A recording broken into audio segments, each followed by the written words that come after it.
శ్రీ గురుభ్యో నమః. నవవిధ భక్తి మార్గాల్లో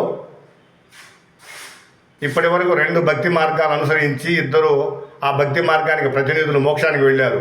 శ్రవణ భక్తికి ప్రతినిధి పరీక్షిత్ మోక్షానికి వెళ్ళాడు. కీర్తనం భక్తికి ప్రతినిధి శుకుడు మోక్షానికి వెళ్ళాడు. మూడవది స్మరణం. నిరంతరం ఎవరైతే భగవంతుణ్ణి మనసులో స్మరించుకుంటూ ఉంటారో వారు కూడా మోక్షానికి వెళ్ళొచ్చు. ఆ స్మరణ భక్తికి ప్రతినిధి ప్రహ్లాదుడు అంట శ్రీమన్నారాయణ ఎలా స్మరించేవాడంటే పానీయములు త్రావుతున్, కుడుచుతున్, భాషించుతున్, హాసలీలా నిద్రాదులు చేయుచున్, తిరుగుచున్, లక్షించుచున్, సంతత శ్రీమన్నారాయణ పాదపద్మయుగళి చింతామృత స్వాద సంధానుడై మరచన్ సురారి సుతుడే తద్విశ్వమన్ భూవర అంటారు.